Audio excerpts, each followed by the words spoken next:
Hi guys, my name's Tori. For those of you who don't know me, this is my Wizard of Oz collection vlog. Happy New Year! Ah! Roll that intro. Just like the story about the Wizard of Oz, I have a wish to be a very special girl. Make a wish. I really wanna know so much, so tell me, are you the Wizard of Oz?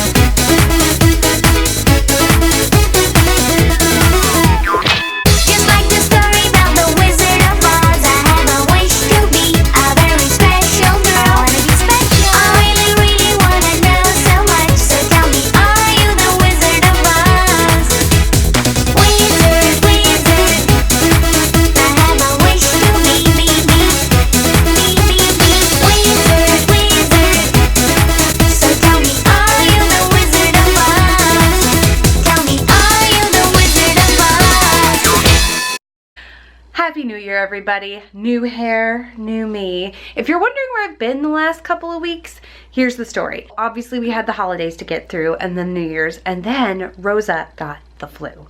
Now, thank goodness she had the flu shot, so what she experienced was very minimal. However, silly mama didn't get a flu shot. Bad idea.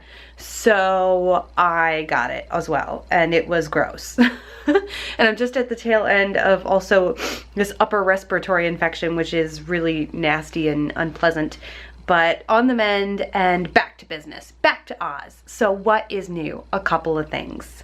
First of all, as you guys know, I do the live shows over on the International Wizard of Oz Club Facebook page, and the Friday night thing is not working. If you wouldn't mind, leave a comment down below. I'd love to know if there's a night that you guys prefer. Should we go back to Thursdays? Should we go back to Wednesdays? Way back we did Wednesdays, and I think that worked out pretty well. I'm wondering if maybe we should go back to Wednesdays. What do you guys think? Let me know.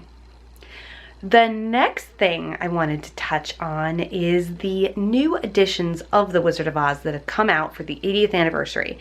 Now, at the end of the year, a couple of new versions of the DVD set have come out, and I wanted to just touch on that with you guys and see what you guys think. And I've got both the new sets right here. Let's talk about the Steelbook Blu-ray 4K set that came out. So here's the box. It's really beautiful and simplistic. I really appreciate how they kept it really basic, really simple, and just super lovely. I feel like these colors really pop on this one. What do you guys think? Comment below. I really feel like the poppies were a great choice for the cover. So on the inside, we have these lovely graphics of the Wicked Witch. We've got the two Blu-ray sets over here, the 4K, and once again, really simple. That bright red color really does pop. And then on the other side of the box, you've got, of course, Scarecrow and Dorothy on the Yellow Brick Road. And on the back, you've got some fancy poppies. I haven't actually watched it yet. So I was waiting on this because I wanted to see if it would be fun to maybe do like a live watch along of unboxing the Blu-ray set and watching any new features that there might be. So let me know if you guys would find that entertaining. I think that might be a lot of fun. That's why I've been holding off on watching what's on it. So let me know what you guys think. Moving on to the UK Blu-ray box set. This was available online, still is, I believe. They were sold out and back ordered from what I understand. I got mine just kind of like right under the wire, so here's what we got. What you've got here on the outside is this pretty basic green box, and what I thought was going to happen was that this would open up like a lid, like in some of the past versions, like yoink, but that is not what happens here, and it's a little misleading from the advertising. Let me show you how this actually works. So what you've got here is a pretty flimsy cardboard piece here, not even cardboard, like really thin paper. So treat this with some care because this is going to get damaged easily. And then on the inside, you've got this really nifty setup. So you've got the Follow the Yellow Brick Road logo on the outside, which is super beautiful. And then it pulls out like so. and opens like this to reveal this really nice pop-up. And whoever designed this did a great job. This is super cool. And this is going to be one of those things though that's really fragile and is not going to stand the test of time. So be super careful about how you display this. I would not recommend displaying it open like this because these paper hinges are going to crease and break over time, and then you will have a box that does not stay open on its own. So I mean, I can understand wanting to present it like this, but proceed with caution. I'm actually going to present it closed. And then this little drawer pulls out, and on the inside, you lift this tab up. And on the inside, you have a really different kind of setup. So you've got your actual discs in here, and then on the inside of this folder, it's actually an envelope, which you open up to reveal all the extra goodies inside. Let's see what we got. And I have to say, compared to some of the other Blu-ray DVD releases, this one was not the most jam-packed, stunning set I've seen. So you get a bunch of these publicity stills, but they're really thin. They're really glossy, and they're really thin and fragile. And I think these are going to be, like down the line when you're rebuying this set years from now, I think these are going to be the things that are most often missing because they're so fragile. Not unlike the Ultimate Oz set with the poster, that's always the thing that's missing in that box set. This is going to be the thing, I think, that comes up missing because it's so flimsy. And then they give you a map of Oz, which is super nifty. And then a poster. And it's a really nice vintage poster, but of course it's creased, so it'd be difficult to display. So what do you guys think of this set? Have you purchased it? I ordered it online on Zavvi, and it took about a month to arrive, and because I purchased it from the UK to America, it was an extra $25 in shipping, so it cost me about $100 to get this thing. Every 10 years when the box set comes out, I do treat myself and get them because I think, like the 50th anniversary VHS tape, like all of the previous editions that we've had, they become very precious, they become very rare, and I think that they are worth buying. This one in particular, though, I have a couple of concerns about. Like I said, it's very flimsy, and while the design aesthetically is gorgeous, I am concerned about longevity and whether or not it will stand the test of time. I think, like some of the previous box sets, like the Ultimate Oz that came with a lot of glossies, although they were printed on much thicker paper, with the poster that came with it, those types of things will get lost to time, I think. So if you choose to get this set, this should not be your everyday, I'm going to pop this in and watch it type set. This should be something that stays on the shelf, stays pristine, if you can keep it that way. Not everybody finds these types of things worth purchasing, so don't feel like you have to keep up with the Joneses and buy every single thing that comes out. Buy what speaks to you as a collector and really just cherish it and enjoy it. On the note of things that really speak to me that I cherish, I really enjoy graphic novels and comic books. And my aunt and cousin went to Italy and spent a semester there for my cousin's study abroad program.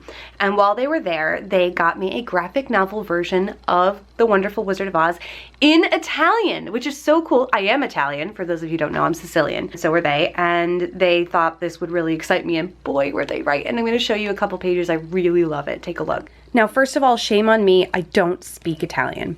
So my cousin actually read it to me the night that she gave it to me, went through it and pointed out a couple of things that I thought were really interesting. The graphics in this are super cool, super simplistic, but I think really neat. I really like the designs of the characters. They did a nice job with the characterization in this. And the text, from what my cousin read to me, is pretty spot on in terms of sticking with the original text. Now, one of the things that I find really funny is the word for scarecrow in Italian, which I did not know before. And it's this word right here, and it's spaventapasseri, which literally translates to scare of passersby, which I think is so funny. And it's probably not that funny, but I find it really funny as a literal translation. Like, what a great word. Scare of passersby. Fantastic. And I know from watching the German version of the anime that the German word for scarecrow is Vogelscheuche. So for some reason, the word scarecrow in every language is super interesting to me. Do you guys know any other languages? The word scarecrow, comment below, let me know.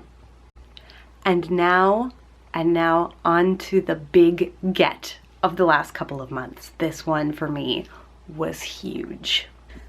I was able to acquire the 1939 Ideal Dorothy doll, and this is something I have wanted for a very long time. Now, as you can see, she's in terrible shape. Girl is tired and she needs some work, but we are going to get her work done. Now, the important things to know about her is that she is complete. So she has her complete original costume, original shoes, socks, undergarments, which I'm going to share with you. Excuse us, Dot. Her original slip is under here. Her original wig.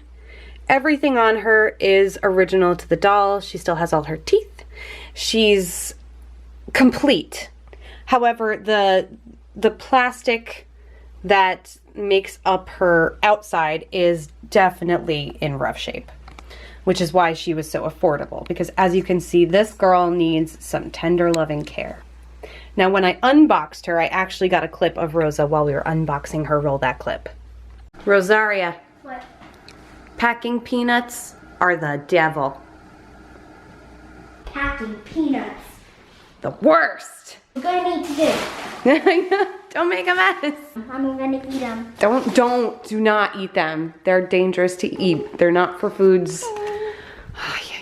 Things you thought you'd never say to your kids. No, don't eat the packing peanuts. No, they're not fragile. They're to keep fragile things from breaking. Oh, that's a lot. Yeah, see, they're soft, so if you put something glass in there, it won't break. Oh my gosh. What? Nothing, this is kind of just like bucket list thing here. I've always wanted one. She looks very fragile. She is. Well, she's composite. It's what they used to make toys out of. It's like a plastic, but it's a very fragile plastic. It's already cracked, so we have to be really careful with it. Cracked? We're gonna get her fixed. There's a doll doctor that can fix her. Are you seriously crying? Let me see your face. Or is it your fake crying face? It's your fake crying face. I kicked you. You did. All right, now move your butt. Watch out, watch your feet. Look at my sticky. I'm trying to film this epic moment in my collection history. Look at my sticky feet. This is why we don't TV. To see myself. This is why I never film when you're home. She's called an antique. What does antique mean? Antique means that she's a thing that is very old and needs to be very carefully looked after. Put that back, please. That's a little piece of her skin. Off again? Yeah, off her elbow. Right here? Yeah, don't touch, okay? Okay. Look with your eyes. What do you think, though? Still looks pretty. You think she's still pretty? See, Rosa was a little frightened of her and then kind of got used to her and was like, don't you worry, we're gonna get you all fixed up. But important thing to note, her eyes work, although her eyes currently look like they're going to eat my soul. Although I'm sure she won't. Right, Dot? You're not gonna eat my soul, are ya? No, she's not. And she still blinks, which is super important. And I've gotten a couple of recommendations for where to take her to be repaired, which is the next step. I'm gonna have her refurbished to her original condition. Now, she's also, her joints are like separating, so I'm not gonna move her that much, display her in any way until she is in displayable order. And I don't want them to fix her to the point of non-recognition. I want them to fix her to the point where we don't see these noticeable cracks here, and where I can put her on a stand safely and display her. I want her still to show her age because I think it's important to maintain her historical significance as a toy used to merchandise a film, because The Wizard of Oz was one of the first films to do that, following in the wake of Disney. And actually they used the mold of the Shirley Temple doll to make the Dorothy doll, and she came in a few different sizes. Some of them had the ruby slippers. So yeah, we're gonna take good care of this lady. What about me?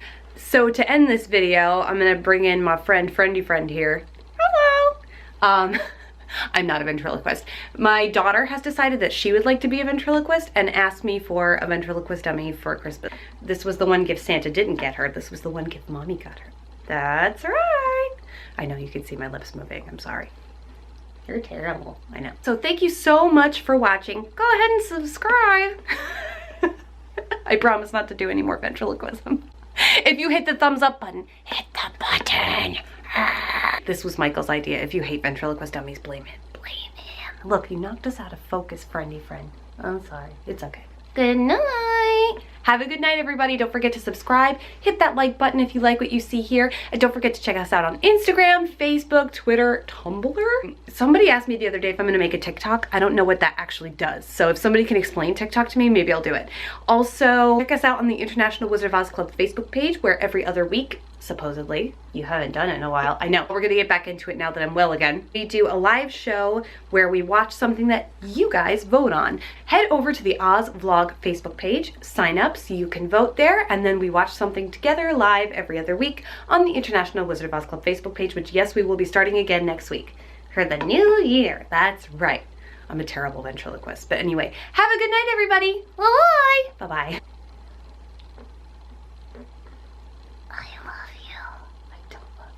My daughter's not home. I shouldn't be playing with her toys. Kiss me, you fool. No!